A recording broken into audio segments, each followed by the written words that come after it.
How will Captain Morgan save his fellow captain, who is being held prisoner by the Spanish vice admiral? Howard Pyle, today on the Classic Tales podcast.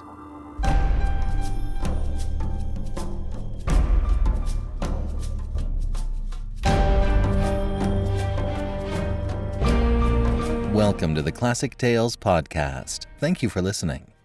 We are proudly supported by our listeners. Many thanks to our financial supporters who pitch in every month to help us keep the lights on. If you enjoy the show, please sign up to be a supporter for as little as $5 a month. We'll give you a monthly coupon code for $8 off any audiobook order.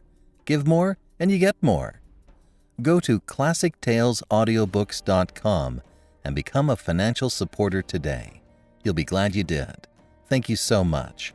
And don't forget to rate and review us on Apple Podcasts. And if you prefer listening on YouTube, our channel is now up to date and will continue to be so. Welcome to Pirate Summer. Today, we have a story taken from Howard Pyle's Book of Pirates. Howard Pyle was first and foremost an artist. He taught for several years at what became Drexel University, and many noteworthy artists studied under him, including N.C. Wyeth and Frank Schoonover. Pyle is credited with establishing what has come to be known as the modern stereotype pirate attire. Since there wasn't much to draw upon as far as historical documentation as to what pirates actually wore, Pyle borrowed largely from gypsy garments and styles to create the pirate look we know today. It's been criticized as being wildly impractical for actual sailoring. He wrote and illustrated several books for young adults, including The Merry Adventures of Robin Hood and a 4-volume set on the life of King Arthur. He breathed new life into children's literature, bringing a solid artistic background to his illustrations, raising the genre to a new level. While today's story features Captain Henry Morgan, it is a total work of fiction. And now, Wyeth the Buccaneers by Howard Pyle.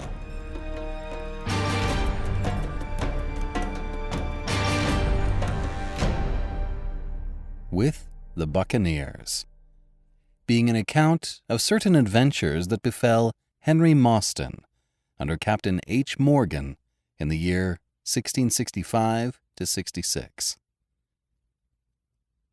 1. Although this narration has more particularly to do with the taking of the Spanish vice admiral in the harbor of Portobello, and of the rescue therefrom of the Sieur Simon, his wife and daughter, the adventure of which was successfully achieved by Captain Morgan, the famous buccaneer, we shall nevertheless premise something of the earlier history of Master Harry Mostyn, whom you may, if you please, consider as the hero of the several circumstances recounted in these pages. In the year 1664, our hero's father embarked from Portsmouth in England for the Barbados, where he owned a considerable sugar plantation. Thither, to those parts of America, he transported with himself his whole family, of whom our Master Harry was the 5th of 8 children, a great lusty fellow, as little fitted for the church, for which he was designed, as could be. At the time of this story, though not above 16 years old, Master Harry Mostyn was as big and well-grown as many a man of 20, and of such a reckless and daredevil spirit that no adventure was too dangerous or too mischievous for him to embark upon. At this time, there was a deal of talk in those parts of the Americas concerning Captain Morgan and the prodigious successes he was having pirating against the Spaniards. This man had once been an indentured servant with Mr. Rolls, a sugar factor at the Barbados. Having served out his time, and being of lawless disposition, possessing also a prodigious appetite for adventure, he joined with others of his kidney, and purchasing a caravel of 3 guns, embarked fairly upon that career of piracy, the most successful that ever was heard of in the world. Master Harry had known this man very well while he was still with Mr. Rolls, serving as a clerk at that gentleman's sugar wharf.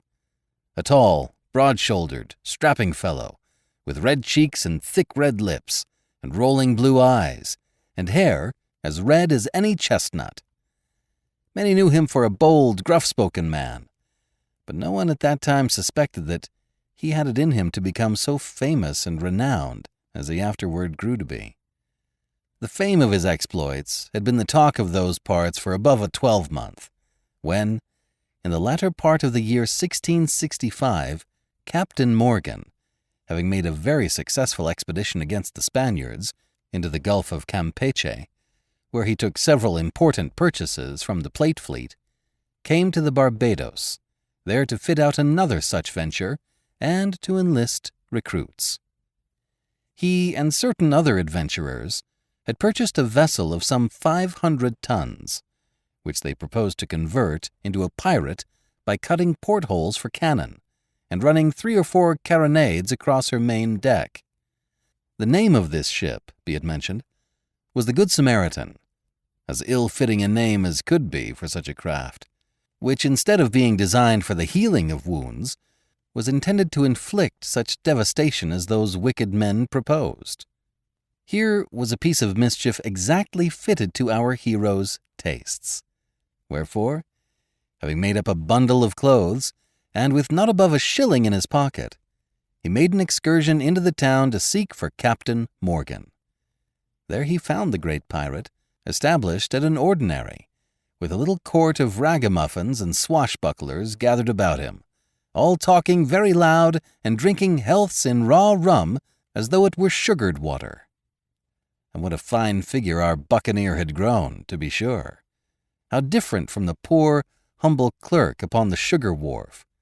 What a deal of gold braid! What a fine silver-hilted Spanish sword! What a gay velvet sling, hung with 3 silver-mounted pistols! If Master Harry's mind had not been made up before, to be sure, such a spectacle of glory would have determined it.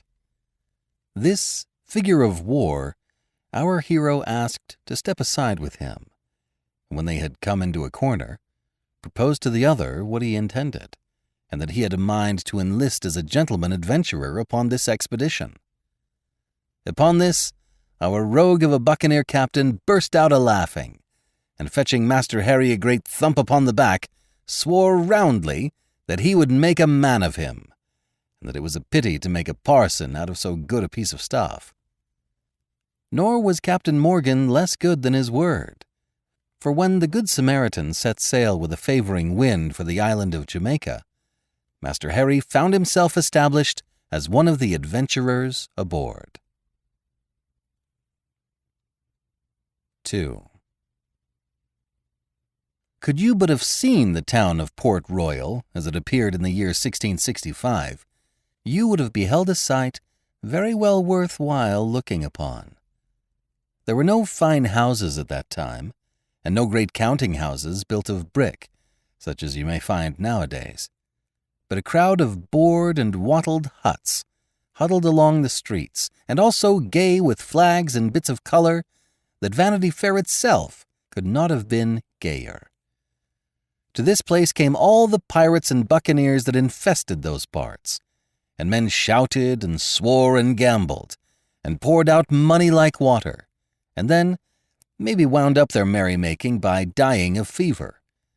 For the sky, in these torrid latitudes, is all full of clouds overhead, and as hot as any blanket, and when the sun shone forth it streamed down upon the smoking sands so that the houses were ovens, and the streets were furnaces.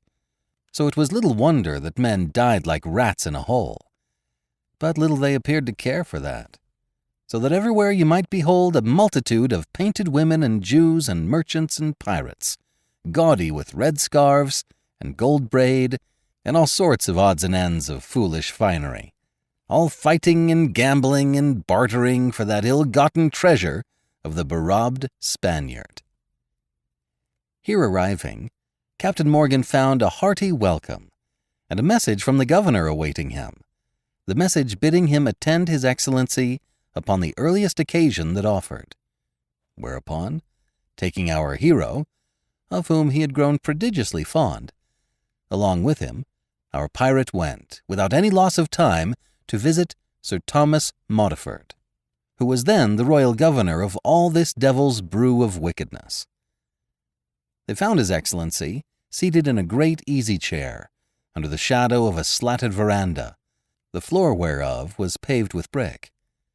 He was clad, for the sake of coolness, only in his shirt, breeches, and stockings, and he wore slippers on his feet. He was smoking a great cigarro of tobacco, and a goblet of lime juice and water and rum stood at his elbow on the table. Here, out of the glare of the heat, it was all very cool and pleasant, with a sea breeze blowing violently in through the slats, setting them a-rattling now and then, and stirring Sir Thomas's long hair, which he had pushed back for the sake of coolness. The purport of this interview, I may tell you, concerned the rescue of one Le Sieur Simon, who, together with his wife and daughter, was held captive by the Spaniards. This gentleman adventurer, Le Sieur Simon, had, a few years before, been set up by the Buccaneers as governor of the island of Santa Catharina. This place, though well fortified by the Spaniards, the Buccaneers had seized upon, establishing themselves thereon, and so infesting the commerce of those seas that no Spanish fleet was safe from them. At last, the Spaniards, no longer able to endure these assaults against their commerce, sent a great force against the freebooters to drive them out of their island stronghold. This they did, retaking Santa Catharina, together with its governor, his wife and daughter, as well as the whole garrison of buccaneers. This garrison was sent by their conquerors, some to the galleys, some to the mines, some to no man knows where. The governor himself, Le Sieur Simon, was to be sent to Spain, there to stand his trial for piracy. The news of all this, I may tell you, had only just been received in Jamaica, having been brought thither by a Spanish captain, one Don Rodriguez Silvia, who was besides the bearer of dispatches to the Spanish authorities relating the whole affair. Such, in fine, was the purport of this interview. And as our hero and his captain walked back together from the governor's house to the ordinary, where they had taken up their inn, the buccaneer assured his companion that he proposed to obtain those dispatches from the Spanish captain that very afternoon, even if he had to use force to seize them. All this, you are to understand, was undertaken only because of the friendship that the governor and Captain Morgan entertained for Le Sieur Simon. And indeed, it was wonderful how honest and how faithful were these wicked men in their dealings with one another. For you must know that Governor Modiford and Le Sieur Simon and the Buccaneers were all of one kidney, all taking a share in the piracies of those times, and all holding by one another as though they were the honestest men in the world. Hence it was they were all so determined to rescue Le Sieur Simon from the Spaniards. 3. Having reached his ordinary, after his interview with the governor, Captain Morgan found there a number of his companions, such as usually gathered in that place to be in attendance upon him. Some, those belonging to the Good Samaritan; others, those who hoped to obtain benefits from him; others, those ragamuffins who gathered around him because he was famous, and because it pleased them to be of his court, and to be called his followers. For nearly always your successful pirate had such a little court surrounding him. Finding a dozen or more of these rascals gathered there, Captain Morgan informed them of his present purpose, that he was going to find the Spanish captain to demand his papers of him, and calling upon them to accompany him. With this following at his heels, our buccaneer started off down the street, his lieutenant, a Cornishman named Bartholomew Davis, upon one hand, and our hero upon the other. So they paraded the streets for the best part of an hour before they found the Spanish captain. For whether he had got wind that Captain Morgan was searching for him, or whether, finding himself in a place so full of his enemies, he had buried himself in some place of hiding, it is certain that the Buccaneers had traversed pretty nearly the whole town before they discovered that he was lying in a certain auberge kept by a Portuguese Jew. Thither they went, and thither Captain Morgan entered with the utmost coolness and composure of demeanor, his followers crowding noisily in at his heels. The space within was very dark, being lighted only by the doorway and by two large slatted windows or openings in the front. In this dark, hot place, not over-roomy at the best, were gathered 12 or 15 villainous-appearing men, sitting at tables and drinking together, waited upon by the Jew and his wife.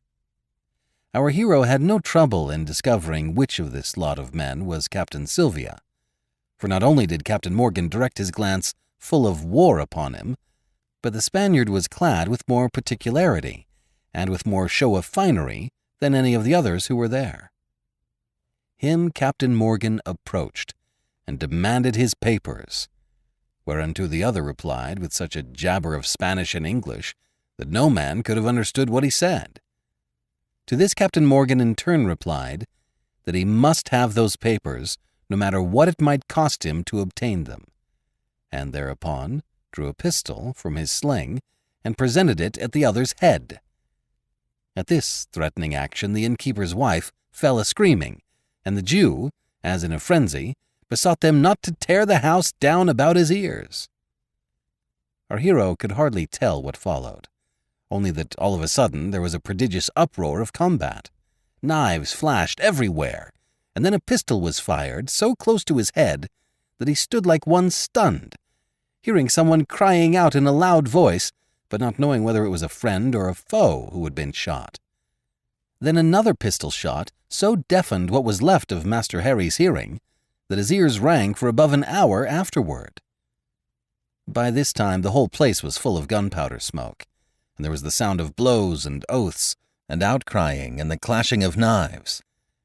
As Master Harry, who had no great stomach for such a combat, and no very particular interest in the quarrel, was making for the door, a little Portuguese, as withered and as nimble as an ape, came ducking under the table and plunged at his stomach with a great long knife, which, had it effected its object, would surely have ended his adventures then and there.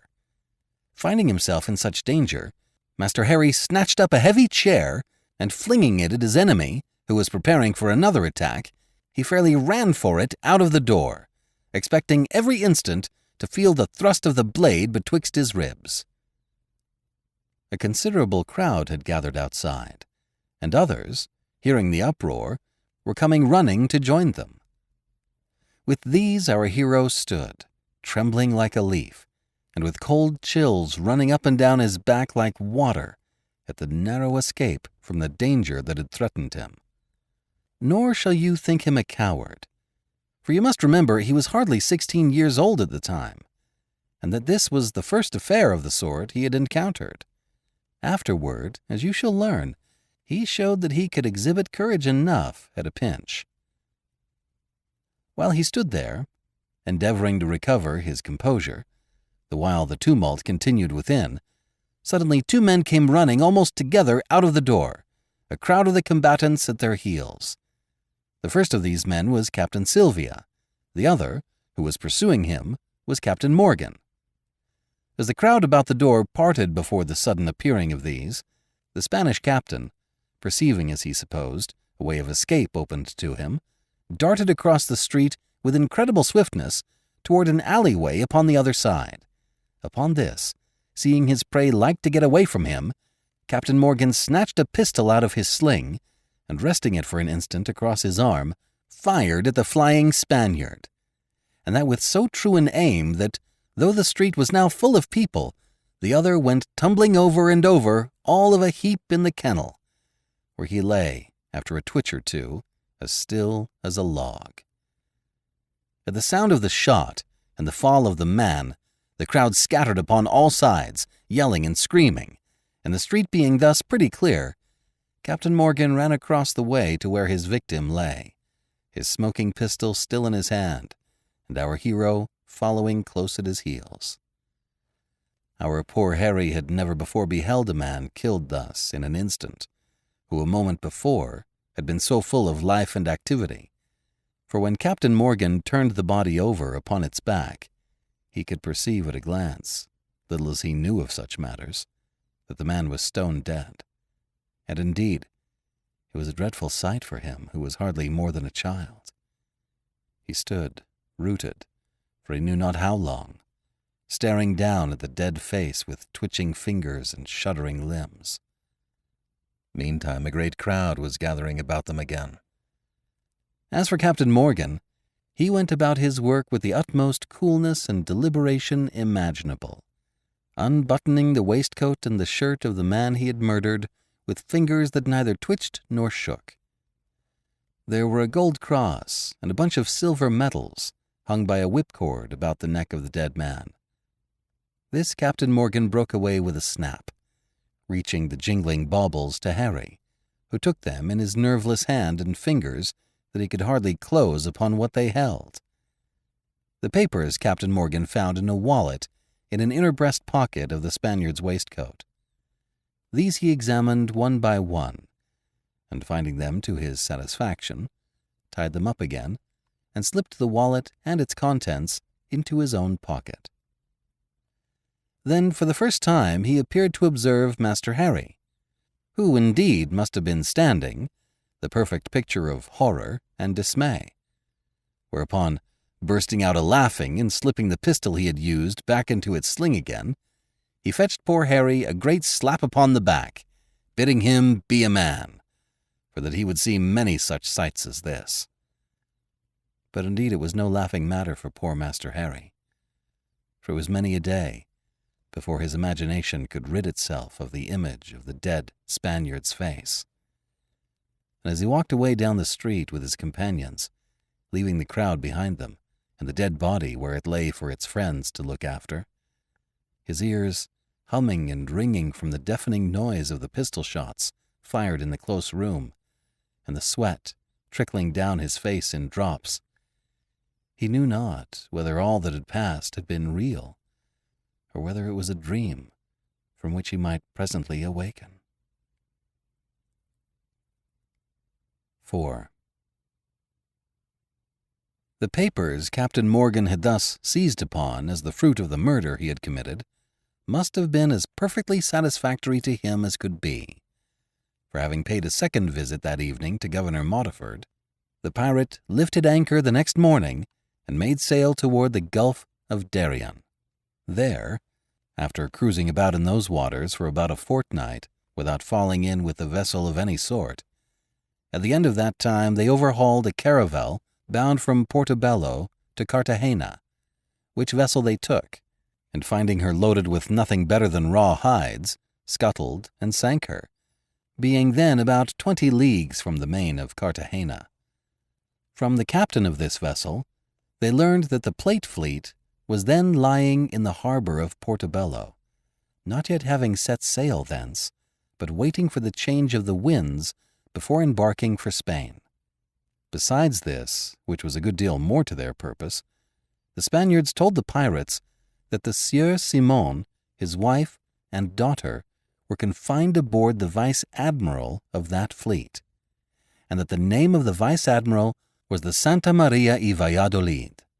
So soon as Captain Morgan had obtained the information he desired, he directed his course straight for the Bay of Santo Blaso, where he might lie safely within the cape of that name without any danger of discovery, that part of the mainland being entirely uninhabited, and yet be within 20 or 25 leagues of Portobello.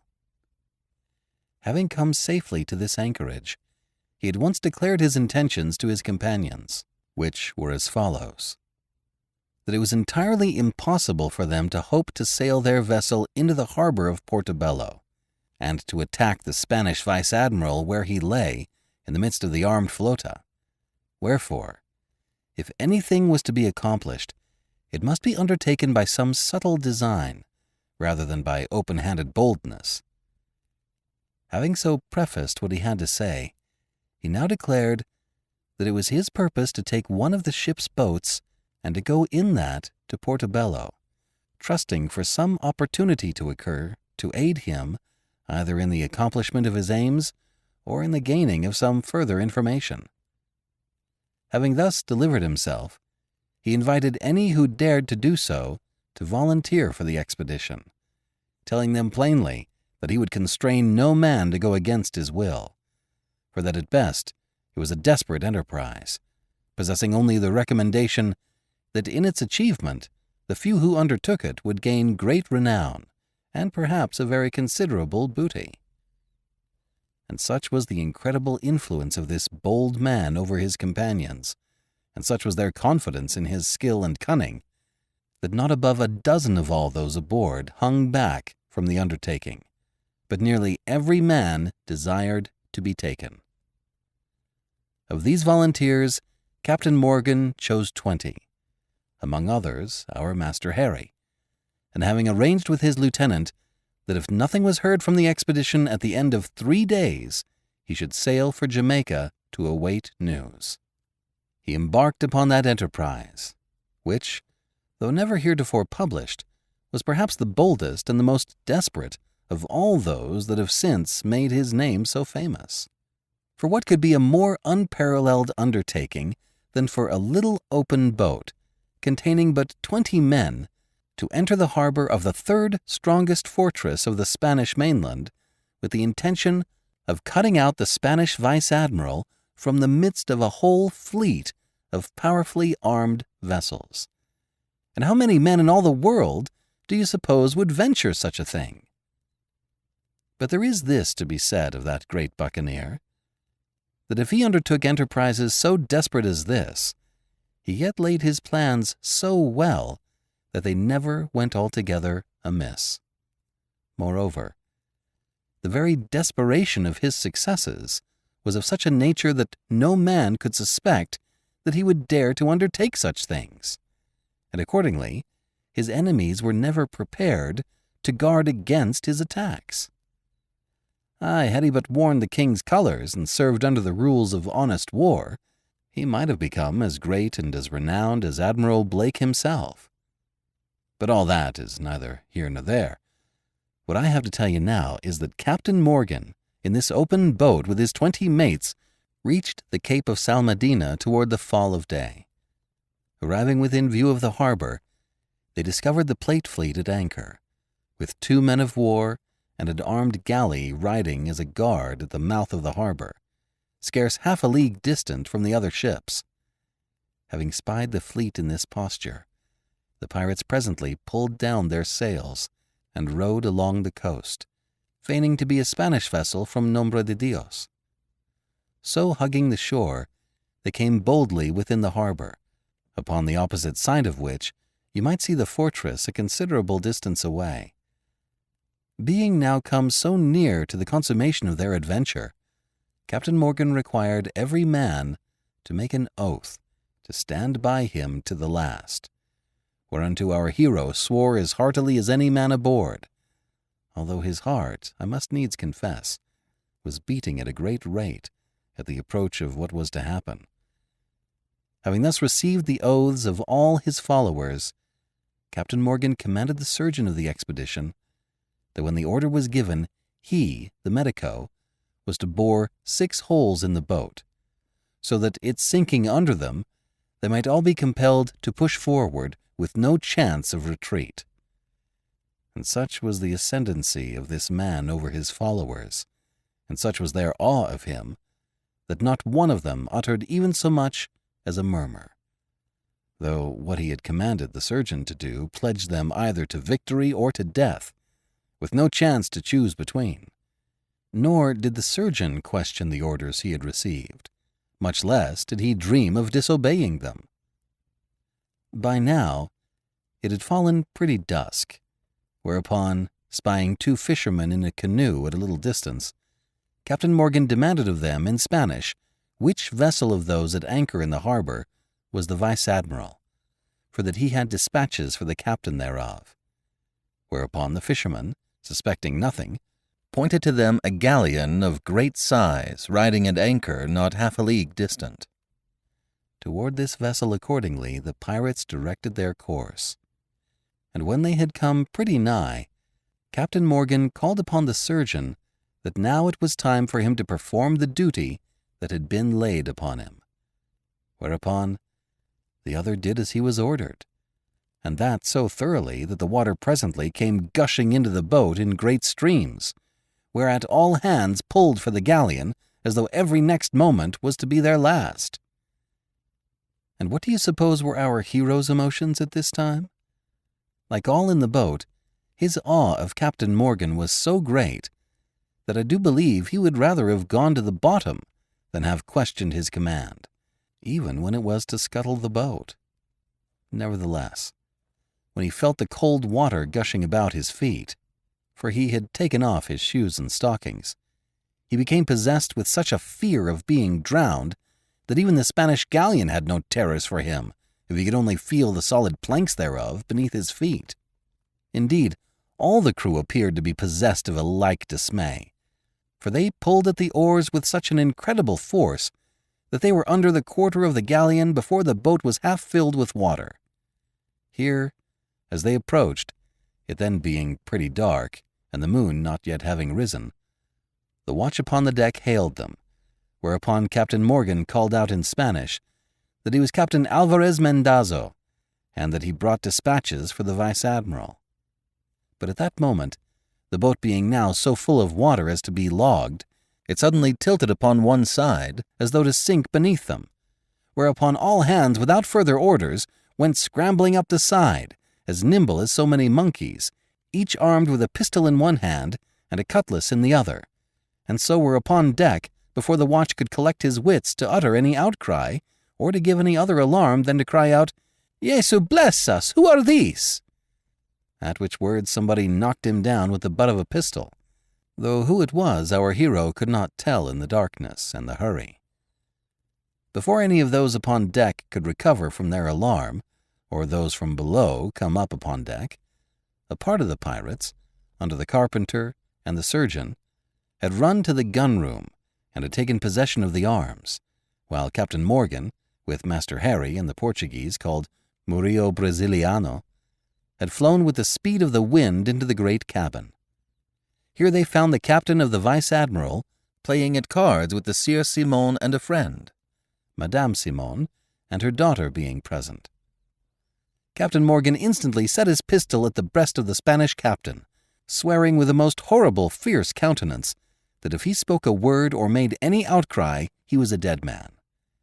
As for our hero, having now got his hand into the game, he performed the same service for the Spaniard's friend, declaring he would shoot him dead if he opened his lips or lifted so much as a single finger. All this while the ladies, not comprehending what had occurred, had sat as mute as stones. But now, having so far recovered themselves as to find a voice, the younger of the two fell to screaming, at which the Sieur Simon called out to her to be still, for these were friends who had come to help them, and not enemies who had come to harm them. All this, you are to understand, occupied only a little while, for in less than a minute 3 or 4 of the pirates had come into the cabin, who, together with the Portuguese, proceeded at once to bind the 2 Spaniards hand and foot, and to gag them. This being done to our Buccaneers' satisfaction, and the Spanish captain being stretched out in the corner of the cabin, he instantly cleared his countenance of its terrors, and bursting forth into a great loud laugh, clapped his hand to the Sieur Simon's, which he wrung with the best will in the world. Having done this, and being in a fine humor after this, his first success, he turned to the 2 ladies. "And this, ladies," said he, taking our hero by the hand and presenting him, "is a young gentleman who has embarked with me to learn the trade of piracy. I recommend him to your politeness." Think what a confusion this threw our Master Harry into, to be sure, who at his best was never easy in the company of strange ladies. You may suppose what must have been his emotions to find himself thus introduced to the attention of Madame Simon and her daughter, being at the time in his bare feet, clad only in his shirt and breeches, and with no hat upon his head, a pistol in one hand and a cutlass in the other. However, he was not left for long to his embarrassments, for almost immediately after he had thus far relaxed, Captain Morgan fell of a sudden serious again, and bidding the Sieur Simon to get his ladies away into some place of safety, for the most hazardous part of this adventure was yet to occur, he quitted the cabin with Master Harry and the other pirates, for you may call him a pirate now, at his heels. Having come upon deck, our hero beheld that a part of the Spanish crew were huddled forward in a flock like so many sheep, the others being crowded below with the hatches fastened upon them. And such was the terror of the pirates, and so dreadful the name of Henry Morgan, that not one of those poor wretches dared to lift up his voice to give any alarm, nor even to attempt an escape by jumping overboard. At Captain Morgan's orders, these men, together with certain of his own company, ran nimbly aloft, and began setting the sails, which, the night now having fallen pretty thick, was not for a good while observed by any of the vessels riding at anchor about them.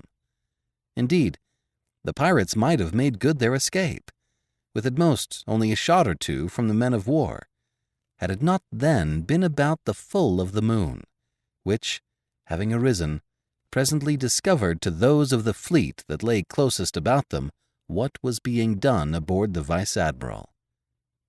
At this, one of the vessels hailed them, and then after a while, having no reply, hailed them again.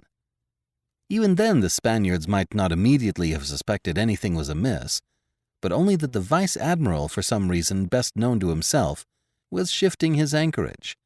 Had not one of the Spaniards aloft, but who it was Captain Morgan was never able to discover, answered the hail by crying out that the vice-admiral had been seized by the pirates. At this, the alarm was instantly given, and the mischief done, for presently there was a tremendous bustle through that part of the fleet lying nighest the vice-admiral, a deal of shouting of orders, a beating of drums, and the running hither and thither of the crews. But by this time the sails of the vice-admiral had filled with a strong land breeze that was blowing up the harbor, whereupon the carpenter, at Captain Morgan's orders, having cut away both anchors, the galleon presently bore away up the harbor, gathering headway every moment with the wind nearly dead astern. The nearest vessel was the only one that for the moment was able to offer any hindrance. This ship, having by this time cleared away one of its guns, was able to fire a parting shot against the vice-admiral, striking her somewhere forward, as our hero could see by the great shower of splinters that flew up in the moonlight. At the sound of the shot, all the vessels of the flota, not yet disturbed by the alarm, were aroused at once, so that the pirates had the satisfaction of knowing that they would have to run the gauntlet of all the ships between them and the open sea before they could reckon themselves escaped.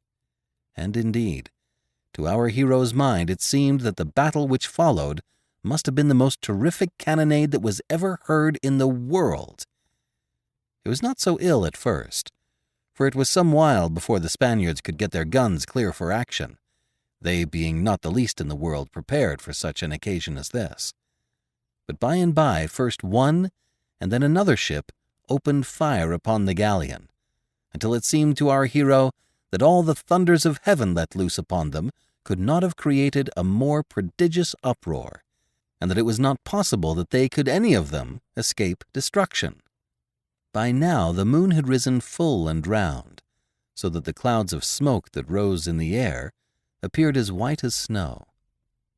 The air seemed full of the hiss and screaming of shot, each one of which, when it struck the galleon, was magnified by our hero's imagination into 10 times its magnitude from the crash which it delivered and from the cloud of splinters it would cast up into the moonlight.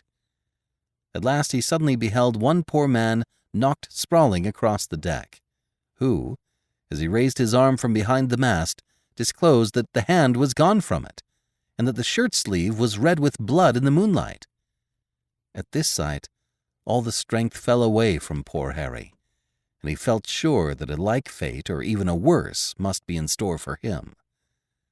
But after all, this was nothing to what it might have been in broad daylight, for what with the darkness of night and the little preparation the Spaniards could make for such a business, and the extreme haste with which they discharged their guns, many not understanding what was the occasion of all this uproar, nearly all the shot flew so wide of the mark that not above 1 in 20 struck that at which it was aimed. Meantime, Captain Morgan, with the Sieur Simon, who had followed him upon deck, stood just above where our hero lay behind the shelter of the bulwark. The captain had lit a pipe of tobacco, and he stood now in the bright moonlight close to the rail, with his hands behind him, looking out ahead with the utmost coolness imaginable, and paying no more attention to the din of battle than though it were 20 leagues away. Now and then he would take his pipe from his lips to utter an order to the man at the wheel. Excepting this, he stood there, hardly moving at all, the wind blowing his long red hair over his shoulders. Had it not been for the armed galley, the pirates might have got the galleon away with no great harm done, in spite of all this cannonading, for the man-of-war which rode at anchor nighest to them at the mouth of the harbor was still so far away that they might have passed it by hugging pretty close to the shore, and that without any great harm being done to them in the darkness. But just at this moment, when the open water lay in sight, came this galley pulling out from behind the point of the shore in such a manner as either to head our pirates off entirely, or else to compel them to approach so near to the man-of-war that the latter vessel could bring its guns to bear with more effect. This galley, I must tell you, was like others of its kind such as you may find in these waters, the hull being long and cut low to the water so as to allow the oars to dip freely. The bow was sharp and projected far out ahead, mounting a swivel upon it, while at the stern a number of galleries, built one above another into a castle, gave shelter to several companies of musketeers, as well as the officers commanding them. Our hero could behold the approach of this galley from above the starboard bulwarks, and it appeared to him impossible for them to hope to escape either it or the man-of-war. But still Captain Morgan maintained the same composure that he had exhibited all the while, only now and then delivering an order to the man at the wheel, who, putting the helm over, threw the bows of the galleon around more to the larboard, as though to escape the bow of the galley and get into the open water beyond. This course brought the pirates ever closer and closer to the man-of-war, which now began to add its thunder to the din of the battle, and with so much more effect that at every discharge you might hear the crashing and crackling of splintering wood, and now and then the outcry or groaning of some man who was hurt. Indeed, had it been daylight, they must at this juncture all have perished, though, as was said, what with the night and the confusion and the hurry, they escaped entire destruction, though more by a miracle than through any policy upon their own part. Meantime the galley, steering as though to come aboard of them, had now come so near that it, too, presently began to open its musketry fire upon them, so that the humming and rattling of bullets were presently added to the din of cannonading. In 2 minutes more it would have been aboard of them, when in a moment Captain Morgan roared out of a sudden to the man at the helm to put it hard a starboard. In response, the man ran the wheel over with the utmost quickness, and the galleon, obeying her helm very readily, came around upon a course which, if continued, would certainly bring them into collision with their enemy. It is possible at first the Spaniards imagined the pirates intended to escape past their stern, for they instantly began backing oars to keep them from getting past, so that the water was all of a foam about them. At the same time they did this, they poured in such a fire of musketry that it was a miracle that no more execution was accomplished than happened. As for our hero, methinks for the moment he forgot all about everything else than as to whether or no his captain's maneuver would succeed, for in the very first moment he divined, as by some instinct, what Captain Morgan purposed doing. At this moment, So particular in the execution of this nice design, a bullet suddenly struck down the man at the wheel.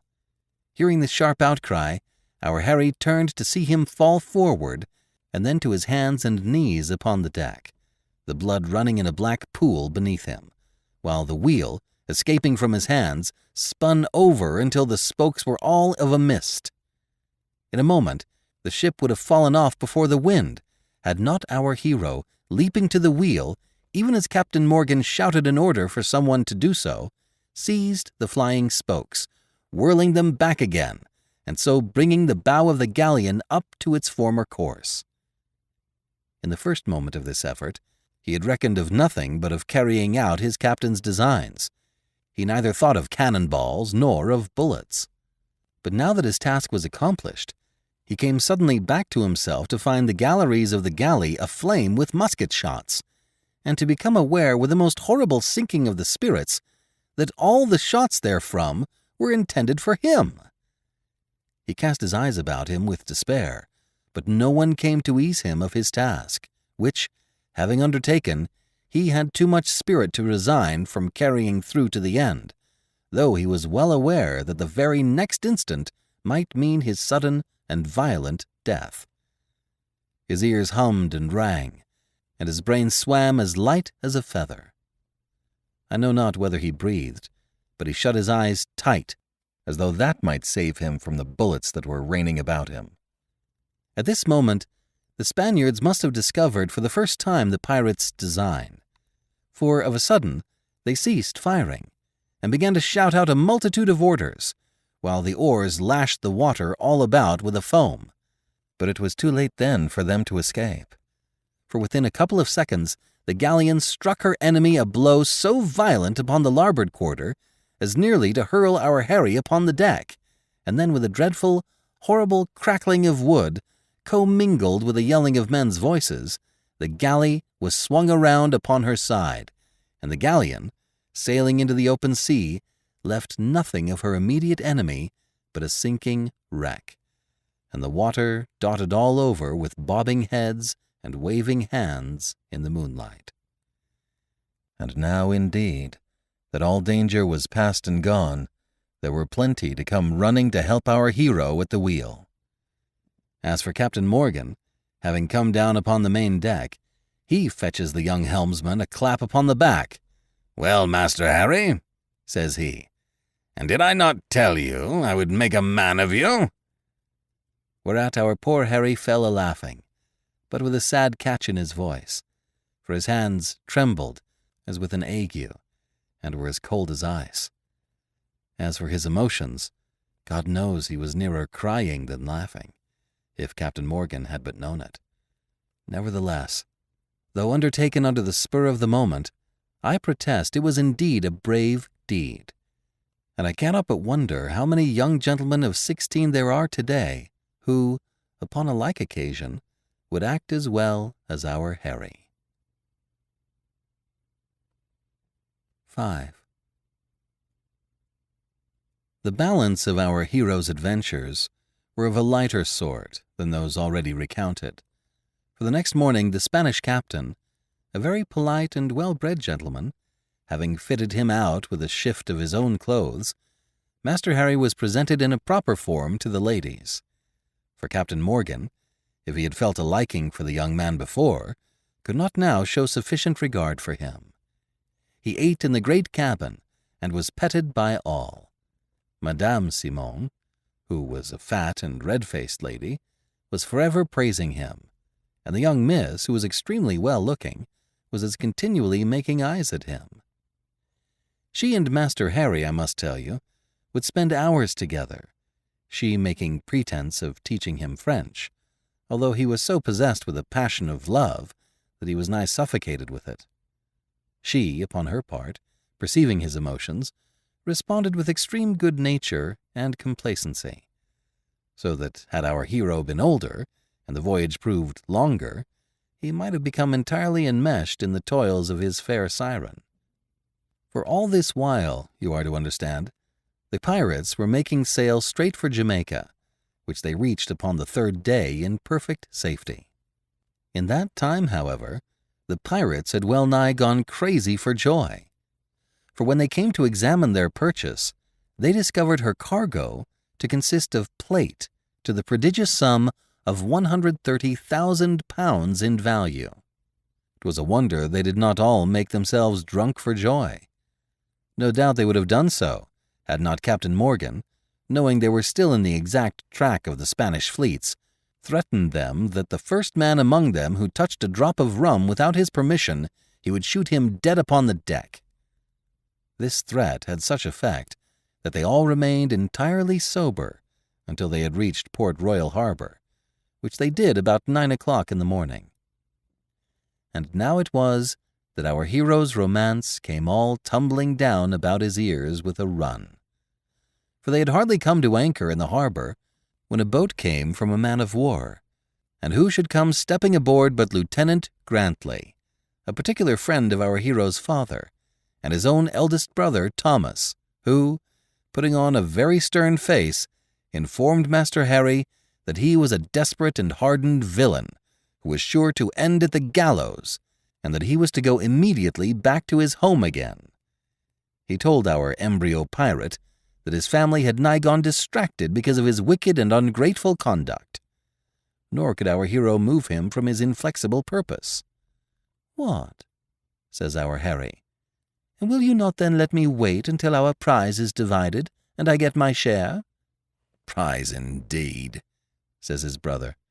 "And do you then really think that your father would consent to your having a share in this terrible bloody and murthering business?" And so, after a good deal of argument, our hero was constrained to go. Nor did he even have an opportunity to bid adieu to his inamorata, nor did he see her any more, except from a distance, she standing on the poop deck as he was rowed away from her, her face all stained with crying. For himself, he felt that there was no more joy in life. Nevertheless, standing up in the stern of the boat, he made shift, though with an aching heart, to deliver her a fine bow, with the hat he had borrowed from the Spanish captain, before his brother bade him sit down again. And so to the ending of this story, with only this to relate, that our Master Harry, so far from going to the gallows, became in good time a respectable and wealthy sugar merchant, with an English wife and a fine family of children, whereunto, when the mood was upon him, he had sometimes told these adventures, and sundry others not here recounted, as I have told them unto you.